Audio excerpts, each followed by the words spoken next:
hopefully everybody can see this on the screen now.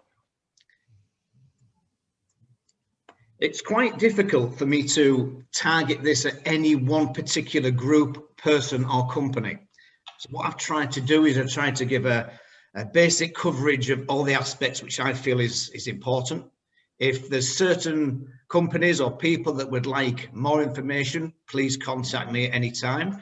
Also, if there's companies that require a little bit more information on a type of aspect that we're talking about, we may be able to create a bespoke course for you and your staff, which we're quite happy to do so. Please contact us here at the AMT and we'll see what we can do for you. Right, okay. Let's start with the serious stuff first. Wherever there is gaseous atmospheres, vapors, or even dusts, there is a potential for explosions to happen. One of the most famous ones, because they made a movie out of it, was the Deepwater Horizon. In 2018, the cost to BP was £65 billion, and that was 3 years ago. More importantly, there was 11 lives lost. Piper Alpha, one of the UK's worst accidents that happened. Unfortunately, 167 people lost their lives on this oil rig. Some of the bodies have never been recovered. Again, this is the serious aspect of what happens when you are working in hazardous areas and you're putting equipment into these hazardous zoned areas.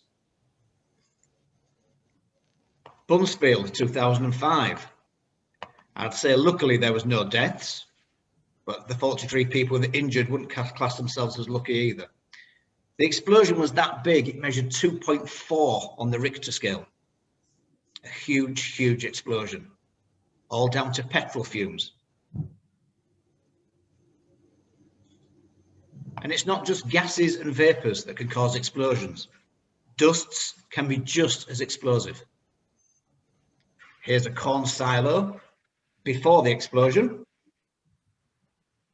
And there's the same corn silo after the explosion.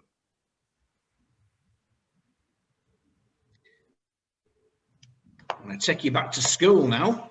So what causes the explosion? I'm going to talk about gases now. There's a hexagon for dust, but we'll focus on gases or vapors. You'll need a fuel. The fuel is the gas or the vapor. Oxygen is all around us. The fuel and the oxygen has to be at a certain percentage for it to create an explosive mixture, for then to be an ignition source, whether it be a flame, heat, maybe an electric motor sparking to cause the explosion. We all know what it's like to light a gas ring or a gas barbecue. You can be clicking that igniter many, many times until that fuel and oxygen combination is perfect to cause ignition. This is what is needed to cause an explosion on a site.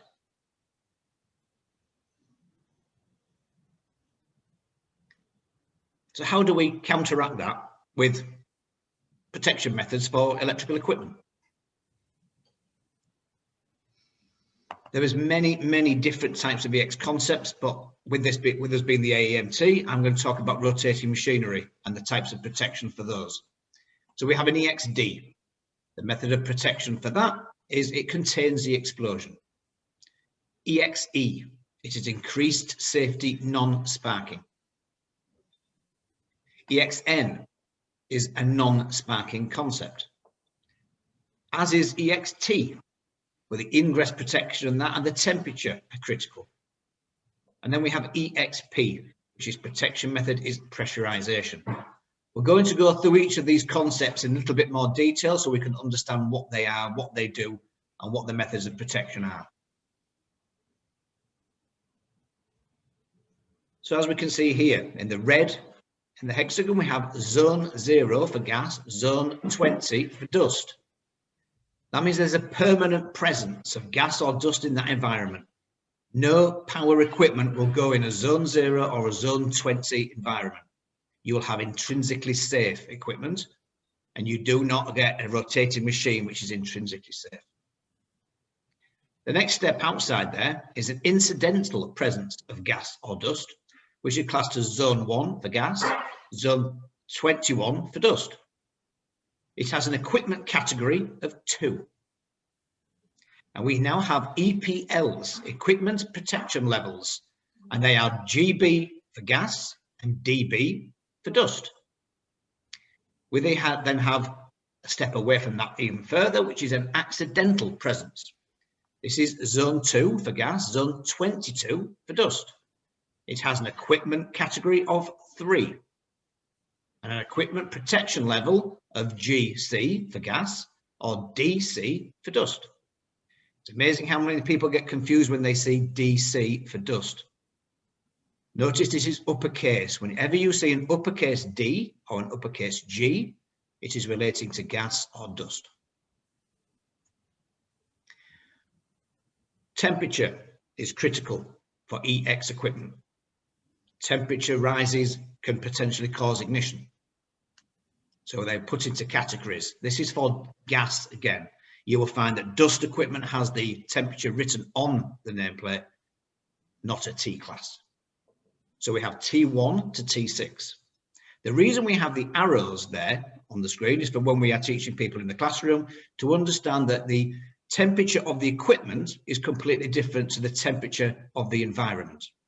A piece of T1 equipment cannot go anywhere apart from a T1 environment because the temperature will reach 450 degrees. A T1 piece of equipment cannot go into a T2 environment because the gases in that area will explode possibly at 300 degrees. Okay, does everybody follow that concept? Late arrival? Yep. Yep. Okay. So, nameplate markings. If you cannot read a nameplate, this is how I say on the courses, you cannot repair EX equipment. You need to understand what you have in front of you. You need to understand what the markings mean. So the CE mark, we've all seen that on our equipment and things that we have. It means it's compliant with the European directives. The next number, which people get confused with, this is actually the notifying body who inspects the manufacturing process. It's got nothing to do with the certification of the motor. The hexagon is the EX mark for EX products, sorry, the EC mark for the EX products. The next one you have is a Roman numeral 2. In this case, the 2 means it is for the surface industry. If you had a Roman numeral 1, it would be for mines, underground use. The next one, which we have spoken about, is category 2 equipment. And remember, category 2 works in zone 1 for gas and 21 for dust. On this example here, we have a G, uppercase G, which means it's for gas. On a lot of equipment, we see EEX. The first E is just basically replicating the CE mark. It tells you it's European. That is starting to disappear. But EX is telling that it is EX protected. It's EX explosion proof type of equipment. The next is the concept. Whether it be a D, a P, an N, in this case, it's an E, increased safety. The next thing along the line then is telling you what type of gas it runs with. This says 2C. 2C is the most dangerous type of gas and dusts. Whenever you see a C on European and IEC equipment, not America, we're not going to talk about America, they have their own rules. But 2C is the most dangerous type of gas, which means that this equipment will work with any gas. Because the whole point of EXE means it's non-sparking. It will never be an ignition source. Then we have the temperature classes, which we just looked at, T4. That is 135 degrees. Then we have the EPL, in which case this is a B, and it's a B for gas, which is the uppercase G. If you've noticed the nameplate, it repeats itself somewhat. All modern equipment does. I think this is the manufacturer's way of making sure they are covering themselves. We have gas numerous times. We have gas, tell you what type of gas it is. We have the category of equipment 2, B, 2, B, 2. Okay, they repeat themselves over and over again. So this is how a nameplate actually looks in reality. All the information I've just shown you is here. We have the CE mark, the hexagon EX, surface industry, category 2 equipment for gas. It's an EXD protection concept. It is for 2C gases. The temperature class is T4. And again, the EPL at the end, it still is for gas category 2. The EPLs line up with the categories. Me and a colleague, we've created a little song in the classrooms. If you want to come to the classroom, you can enjoy that. We have the EPLs are A, B, C, categories 1, 2, 3. Quite an easy way to remember. It is only the zones that are misaligned. You do not repair zones. You repair the category of the equipment. This is why we're trying to move away from the zones, concentrate on the equipment protection level and the category of the equipment. So here is an older nameplate of an EXE. If you notice at the top here, there is no gas type. That is because the manufacturers back in 1979 realized that, or thought that people repairing EX equipment knew what they were doing, and they knew it was for gas and it would work with any type of gas. So again, we have the T3 here for the temperature. T3 is 200 degrees. Then we have down here TE times. This is the, again, I'm going into a bit too much detail, but the TE time is how long it would take to reach temperature under locked rotor conditions. So if it was to reach T2, which is 300 degrees, it would take 12 seconds. To reach 200 degrees, it would take 8 seconds. There's an older Brook Crompton nameplate as well. As we can see, all the information is here again, which we saw in the information string. This is category 3 equipment for gas. The European E, EXNA, non-sparking, T3, 200 degrees. And we have another EXD.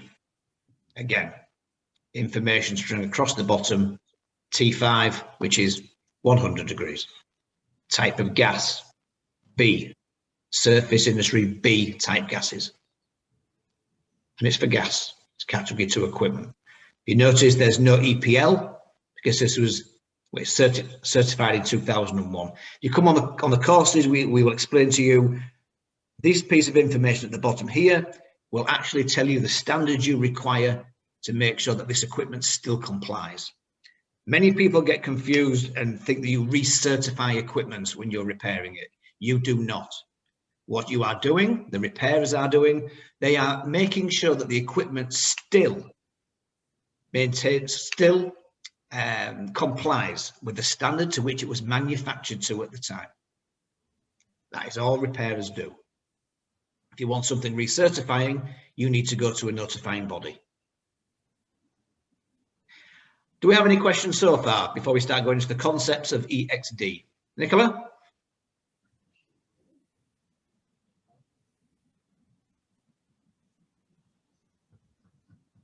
Okay, so it looks like there isn't. Okay, right, EXD. So EXD is category 2 equipment for zone 1. It has an EPL, GB, and as you will see on a modern nameplate now, this would be pronounced as an EXDB. Another question here, are we coming through?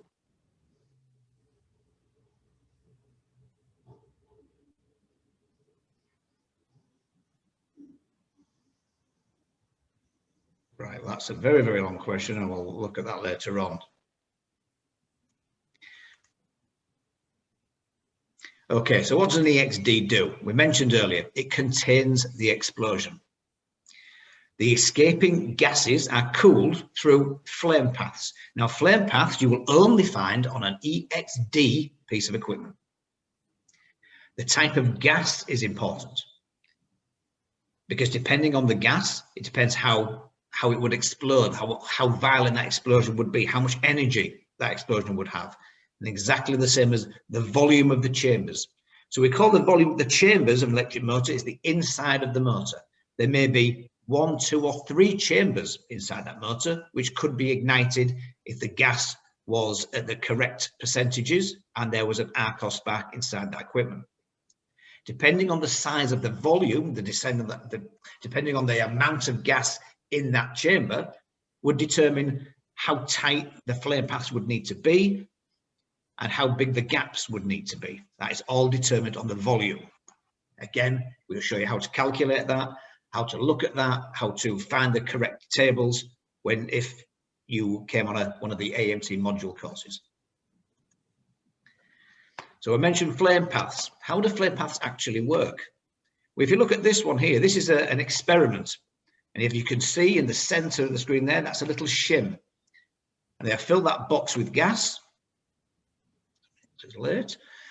They filled that box with gas, they have ignited it, and the flame has escaped because that gap is larger than what is acceptable. And how they would do that, so if a flanged flame path, the maximum gap would be 0.2 millimeters, and that's 0.2 of a millimeter, so it's quite a small gap, but this is the maximum gap allowed for a flanged flame path.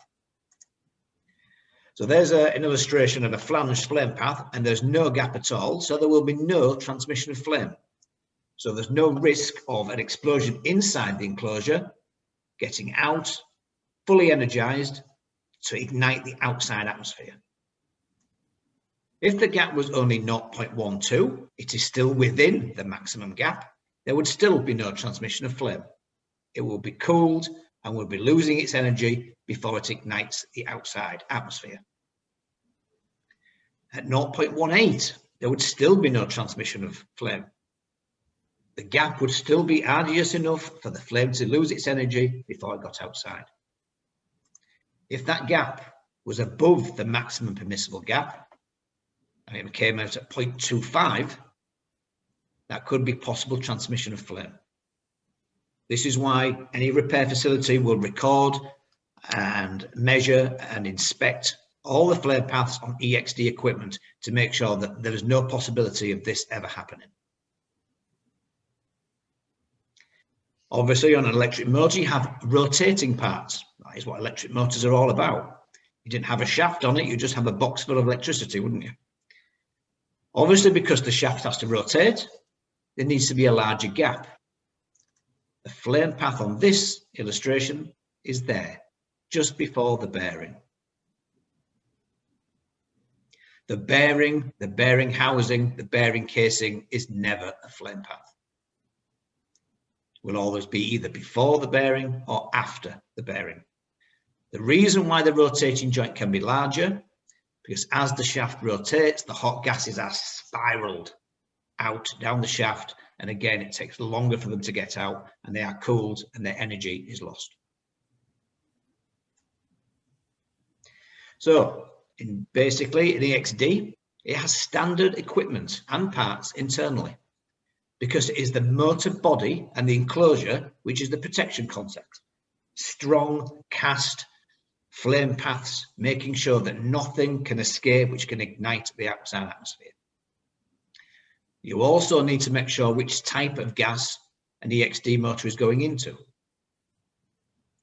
The AMT on our modules, we focus the practical sessions on EXD because there is so much more to check, inspect, measure than there is on any other concept. Any questions on EXD before we move on to EXE? Carl, quick question. Yeah. Denzel Tip, because it happens. Sorry, say again. Denzel Tip, because it happens. You see it wrapped around flanges and God knows what. I know it shouldn't be there, but what's actually, yes, it can be. Denzel Tip can be used. It's more of a 60079 part 14 for installation. You'll never have a repairer wrapping Denzel Tip around the terminal box, but it is allowed. It is allowed by the standard, but there is only a certain amount of layers depending on the type of protection. The standard also says you can put non-setting grease it's mainly for IP, isn't it, on EXDs? Exactly, yeah. Yeah, you can use a non-setting grease. People say, can we use Hylamar? The answer is no, because if you look at the spec of Hylamar, it has evaporating solvents, and the standard says you cannot use anything with evaporating solvents. The argument with that is Brook Crompton use it. Brook Crompton are a manufacturer, they can do what they like. On their drawings, they will have Hylamar either before the flame path or after the flame path. Repairers are not manufacturers. If you can get the drawings from Brook Crompton, then fine. You'll be able to put the Hylamar where the drawings say the Hylamar goes. But in general, don't use Hylamar. Right, so a single wrap of Denzel is acceptable. Yes, again, all that information will be in 7914 for installation, and we'll probably tell you the amount of time you can go around for B-type gases or for C-type gases. But Denzel Tip is allowed. Okay, thank you. Okay. Any other questions? Okay, let's move on to EXE. So EXE is category 2 equipment for zone 1, just like an EXD.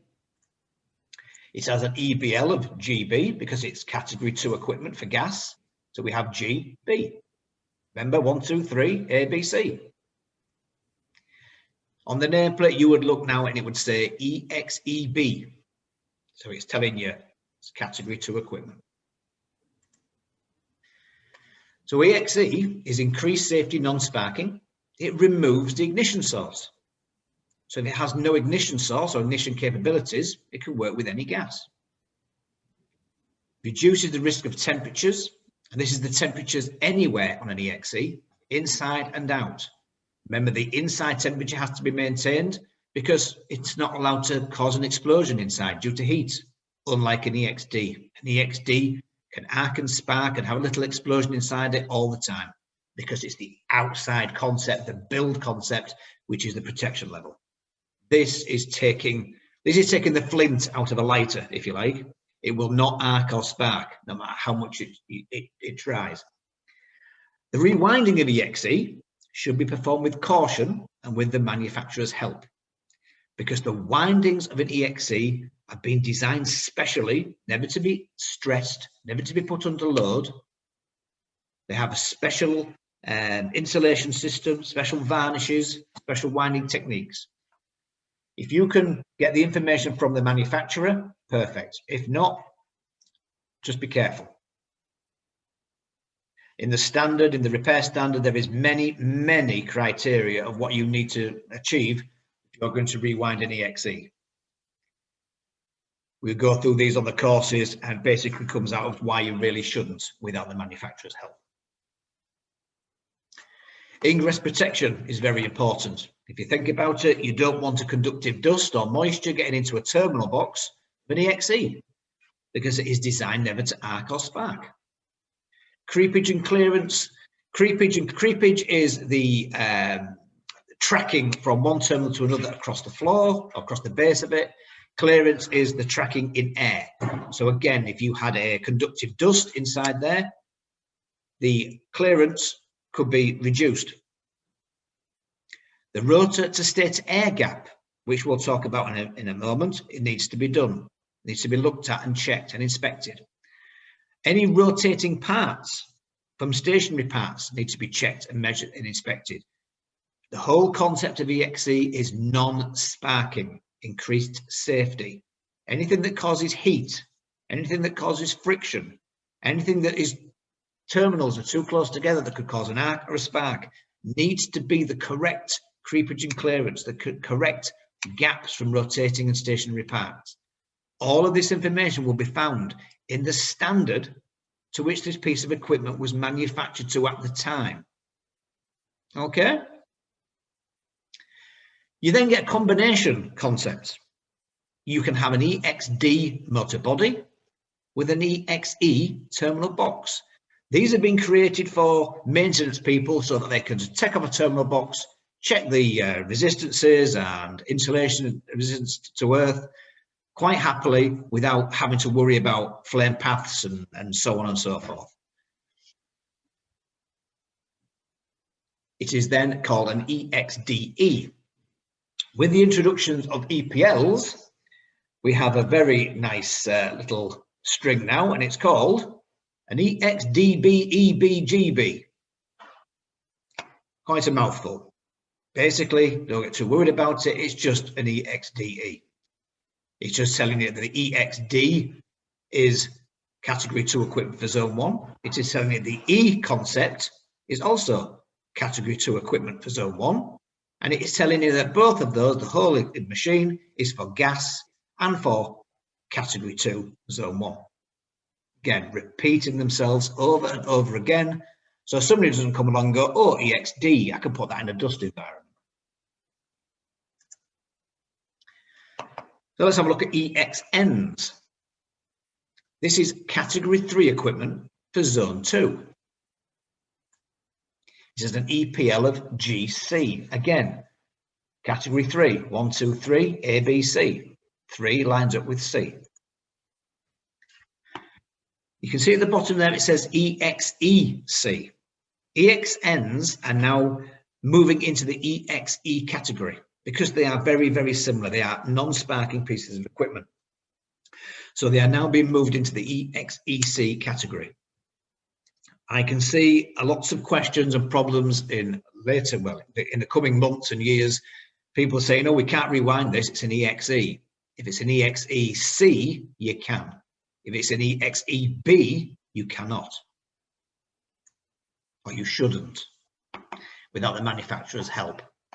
So it's similar to EXE. EXN is fundamentally a non-sparking concept. Again, the rotor to stator air gap needs to be looked at and checked because it's non-sparking. Same as the creepage and clearance needs to be looked at because it's non-sparking. But there are standard windings in this piece of equipment, so it can be rewound. Then we can move on to dusts, EXTB. It's category 2 equipment for zone 21. Remember, anything to do with dust starts with a 20. 20 is for intrinsically safe, category 1 equipment for dust. Zone 21 is category 2 equipment. And category 3 equipment for dust is zone 22. As an EPL, DB, category 2 equipment for dust, or DC, category 2 equipment, sorry, category 22 equipment for dust.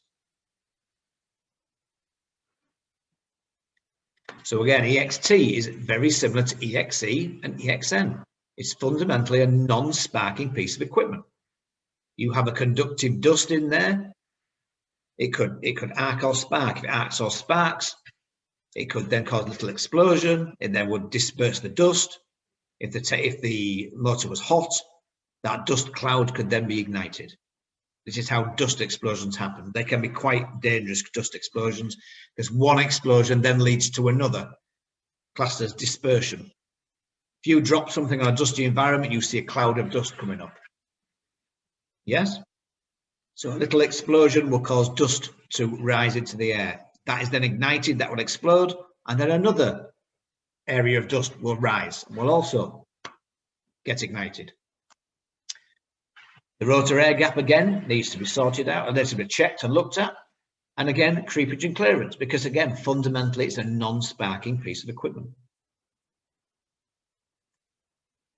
When I've been mentioning rotor stator air gap, when a piece of rotating equipment, the load changes, the energy has to go somewhere. A lot of the time, there's a little arc or a spark between the rotor and the stator when load is changed or when it is turned off. We've all seen a light switch. When you turn a light switch off, sometimes you'll see a little spark behind the light switch. That is the excess energy dissipating somewhere.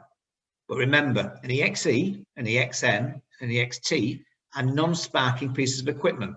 So how do they stop the rotor under load condition, on different load changes, arcing and sparking onto the stator? What they do is they reduce the rotor in diameter. So they make the gap between the rotor and the stator large enough so that an arc can never occur. When these pieces of equipment come in for repair, that needs to be checked.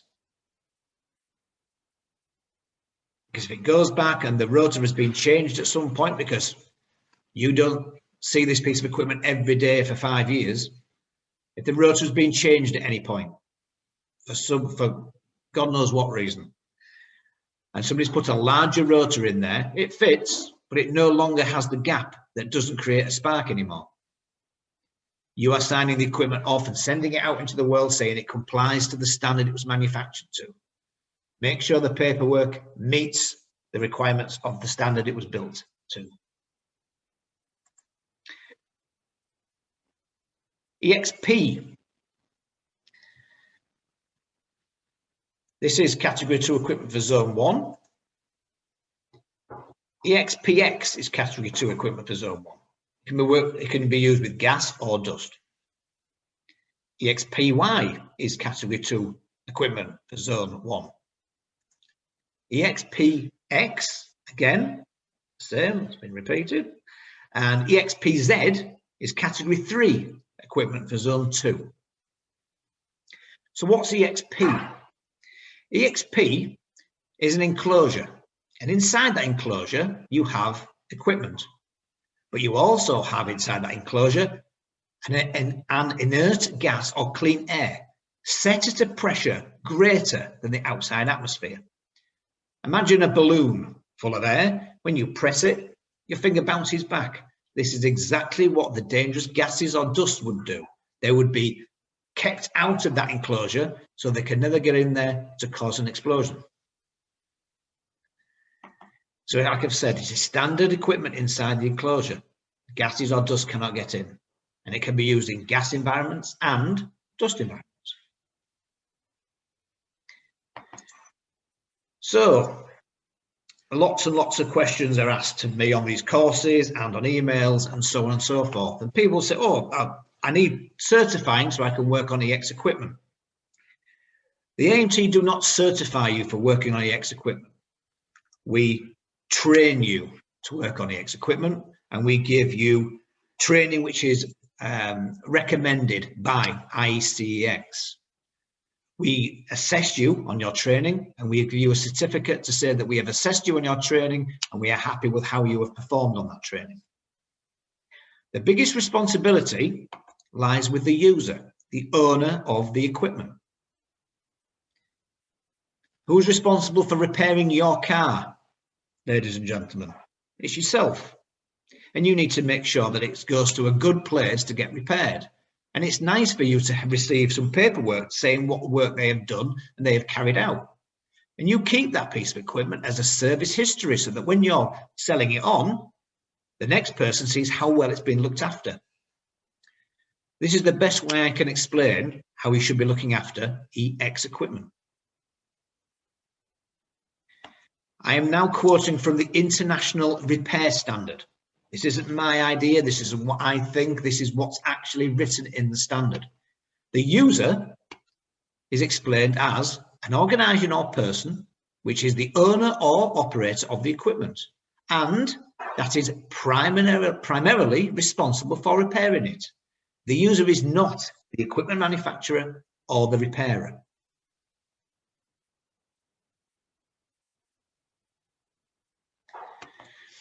Again, another quote from the standard. The user should consider whether sufficient facilities and competencies are available to undertake the repair or overhaul by themselves, or whether it should be contracted out to a specialist repairer and overhaul service provider.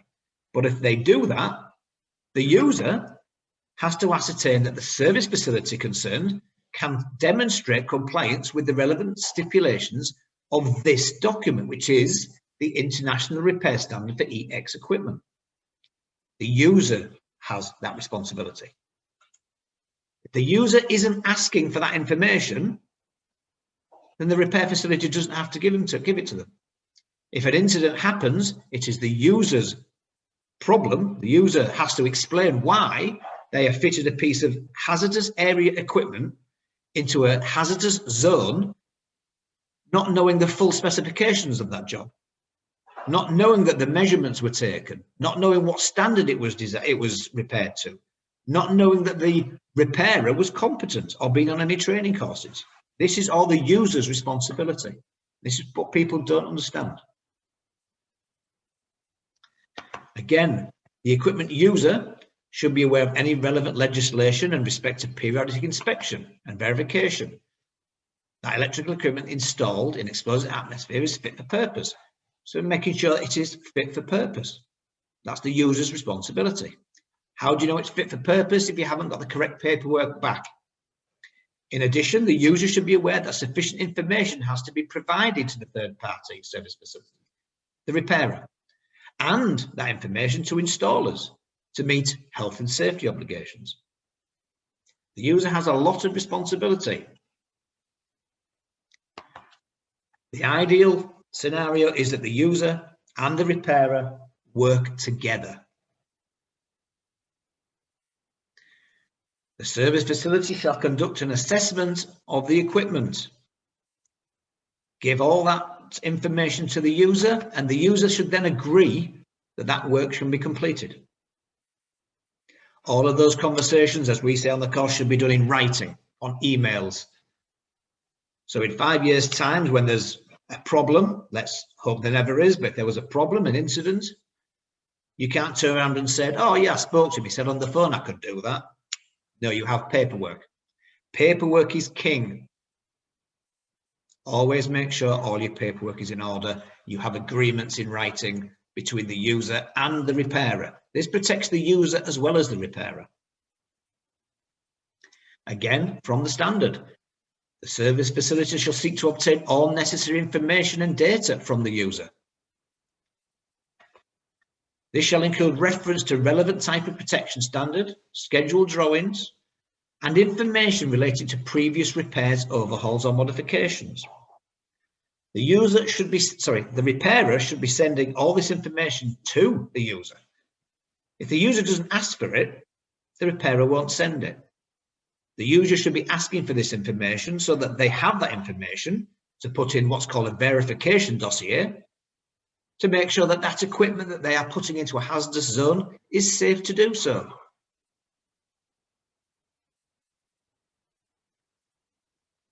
Let's talk about documentation.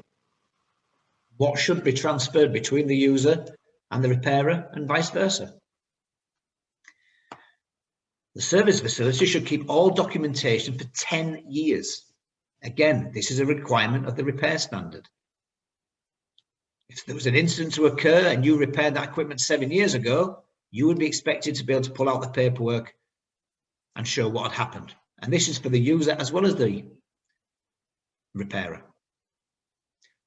All relevant drawings to be kept with the job record. If you had a new shaft or a new fan cowl or something manufactured because you could no longer get the manufacturer's parts, which is allowed in the repair standard, those drawings need to be kept so that you can prove, if an incident occurs, how and why and the dimensions of the new part that you manufactured was on that job.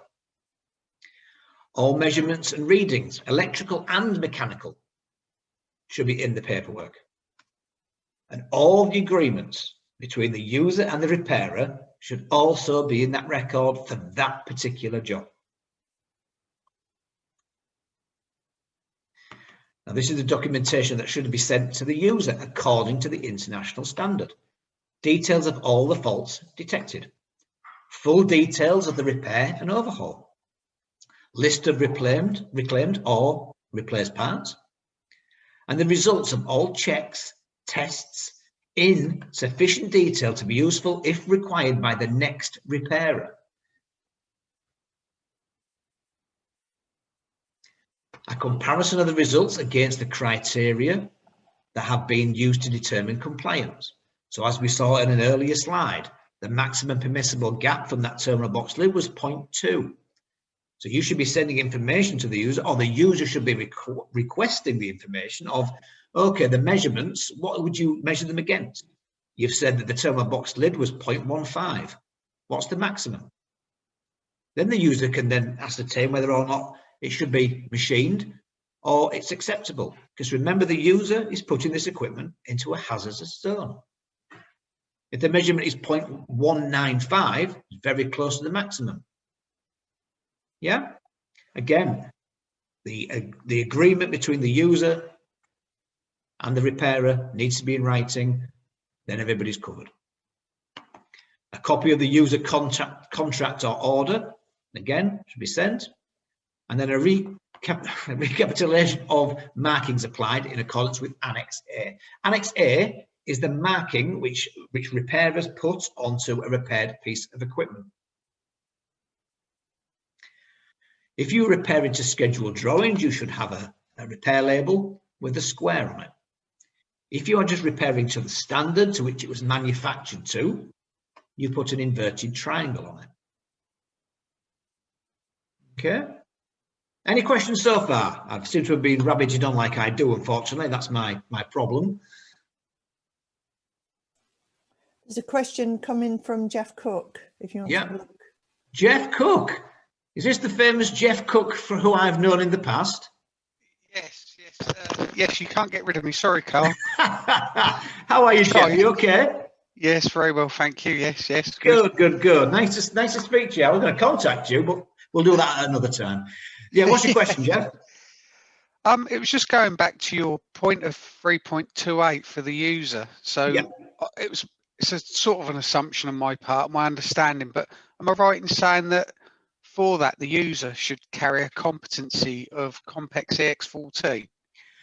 Yes, again, I'm focusing on the repair aspect of things. 14 is installation and maintenance, isn't it? And that would be more relative to Compex and so on and so forth. Oh, okay, right. I'm looking back. I mean, Jeff. I mean, for everybody else listening, Jeff is one of the people who used to receive paperwork from myself when I used to work for an IECX repair facility, and he was one of the very, very few engineers that did everything correctly. He would not fit any equipment until he got the correct paperwork in place, which is the correct procedures. And there's lots of people who I sent information to, and they would say, "What's this?" Jeff knew, and I always revert back to what Jeff was asking for when I'm doing these courses. So yes, you knew what you were doing, Jeff, didn't you? That's very kind of you to say so, but yeah, maybe you can reiterate that to my boss. Yeah, thank you. Anytime, Jeff, anytime. Okay, right, moving on. So yes, repair labels, they need to be on. There's a lot more information on here that is actually needed, but these are our AMT repair labels. You can manufacture your own as long as it has the R in the relative triangle or square. It has the repair standard in there, your company identification, the repair reference, and the date. That is all you need. This is all the standard is requesting of you.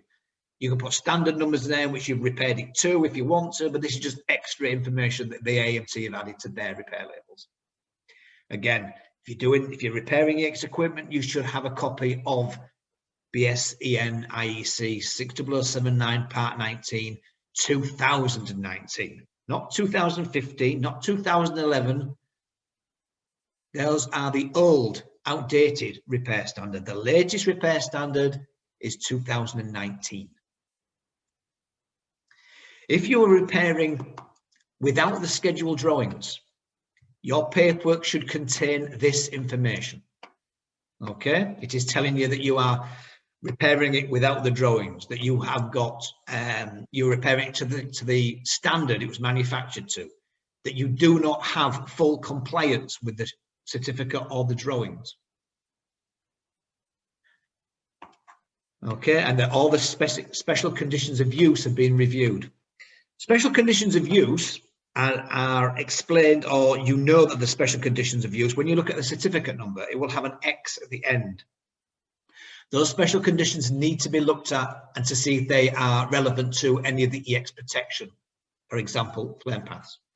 Lots and lots, given out the time, lots and lots of manufacturers now are putting special conditions of use into the certificate and relating it to repairs. Now, why they have it for use and then to do with the repairs, I don't know. Manufacturers are there for a reason. Manufacturers like to sell new equipment. So they want to make it as difficult as possible for repairers to do their job. A lot of the certificates now say, without the scheduled drawings, the flame paths cannot be reclaimed. If you come on an EX course by the AMT, or if you read the standard and you read it correctly, you can do that. If you're following the repair standard, you do not need the schedule drawings, but you need to state in your paperwork the route you are going through to do this. So tests that should be performed on equipment. The standard has two references. It states should, which means you have a choice, and it says shall, which means must. Lots and lots of areas of the standard where it says that. And people say, oh, you can't do that. It says you should do this. No, it should. You have a choice. It's only when it says shall that you must do it. Coreless testing should be performed because this will identify damage to the core. If you have damage to the core of an electric motor, it can cause heat, hotspots. If you are causing heat, it would change the T-class. The T-class is on the equipment to make sure that no gases or dusts are ignited on the outside atmosphere. Surge testers, they give accurate readings of the conditions of the windings and insulation. They will tell you if you have any shorted turns or so on and so forth. Just a normal meter will not show that in great detail. Again, this could cause heat or problems when it's on site, and we don't want that. There's mention of overpressure testing. There was a guy going around the world from Australia who I think had shares in pressure testing equipment, was saying that whenever an EXD piece of equipment was dismantled, you should perform a pressure test. No, you don't. The standard says an overpressure test shall be conducted when structural repairs of the enclosure have occurred or the integrity of the enclosure is in doubt. That is the only time you need to perform a pressure test. And remember, the pressure test is only for EXD because you are seeing if the concept can still contain an explosion. So general testing, when any EX motor is rewound, the following tests need to be performed. Oh, there we go, went ahead of myself. Now, continuity and phase resistance, fairly straightforward and simple. No load test, you're putting the motor on a bed and you're running it up to full voltage, checking the speed, making sure there's no vibration. Locked rotor test is the one that people get a bit worried about. And lots and lots of people said, yeah, we perform locked rotor test on all our equipment. Do you really? So if you have a 400 kilowatt or 1,000 kilowatt coming into your building, you're telling me you have the supply to do a locked rotor test on 1,000 kilowatt. A locked rotor test is to check the insulation on the new winding.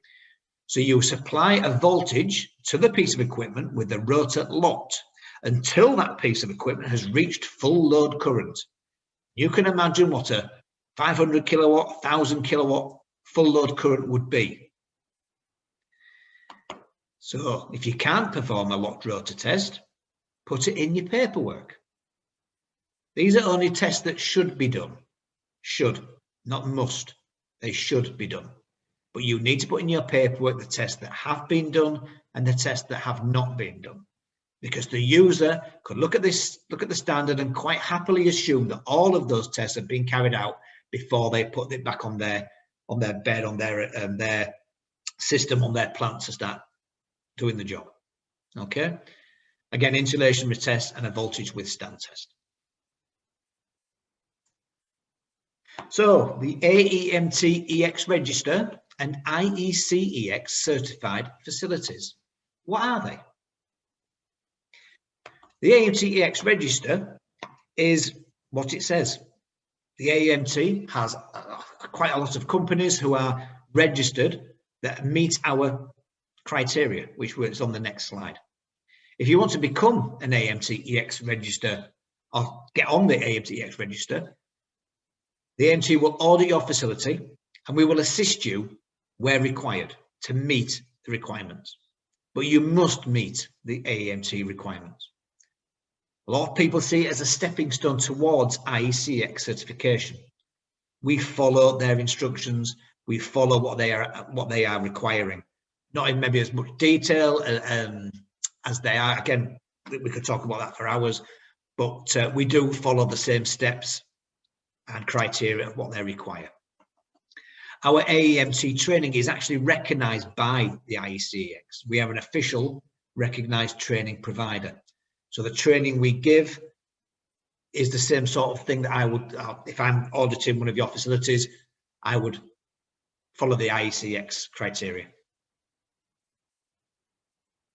To get on the AEMT-EX register, you need at least one responsible person of management status who has been on one of the courses. We say management status. That person who's responsible, the responsible person, is the person who is signing off the equipment to make sure it complies with everything. If you don't agree with what one of the operatives have done, that person needs to go out and tell them it's not right. It's very difficult for people of equal standing in a company to tell somebody else that what they've done isn't right. This is why it is far better that a responsible person is of management status, whether it be a supervisor, a foreman, or somebody who is above the operatives. You need at least 2 certified employees who are the operatives and been on the hazardous area course, and of course in the last 3 years. Again, we have refresher courses every 3 years because the standard and information in the standard changes. You need to have some sort of quality system in place. For example, ISO 9001. Calibrated equipment, and make sure you have the correct size of equipment to measure and check the equipment in your building. There's no point having some 300 mil verniers and having a 500 kilowatt. You will not be able to measure with that equipment, will you? And to make sure that all your repairs are carried out to the latest version of 607919, the latest version. Not the one from 2011, that's 10 years old. IECEX certified service facilities. Everybody who is an IECEX certified service facility is on our EX register because there is far more criteria they meet beyond what we require. So they automatically come on our register. The IECEX will audit your facility. Make sure everything is correct, in place. Your suppliers are also audited by yourself. You have a list of recommended suppliers, very strict, very stringent. The facility will undergo regular audits by IECEX to make sure that you are still complying. If you don't comply, you will get non-compliance and you'll have to put that right. Otherwise, you may lose your license and you will not be a certified facility anymore. The IECEX certified service facilities meet the requirements of all users. It gives the user a sense of a bit more relaxed, and it doesn't feel the need to go and inspect or audit that facility because IECEX audit that company. And it would be, all they probably would need to do is a copy of that company's certificate to go in their file to say, I use this company because they are IECEX. It's not cheap, though, to become an IECEX certified facility, but you will usually find that they are probably the best. But again, this is all what the customers are asking. It's strange and it's quite scary, but anybody can repair EX equipment. My son can repair EX equipment in his garage and send it off. It might not even be right. It is the user that is responsible to ask the questions of the repairer that they are doing the job correctly and to the standard and to a certain criteria. So the AEMT, as I mentioned before, we do training. This training is recognised by IECEX. We have modules 1, 2, and then we also have refresher training every 3 years. We have these training courses all around the country. We have them in Aberdeen, we have them in Loughborough, we're looking to have one in Watford, and we have them in York. Depending on requirements for people, we're even thinking about having one over in Ireland. We will travel to where people require this training. For any information on the training, contact the AEMT on the training email, training@aemt.co.uk.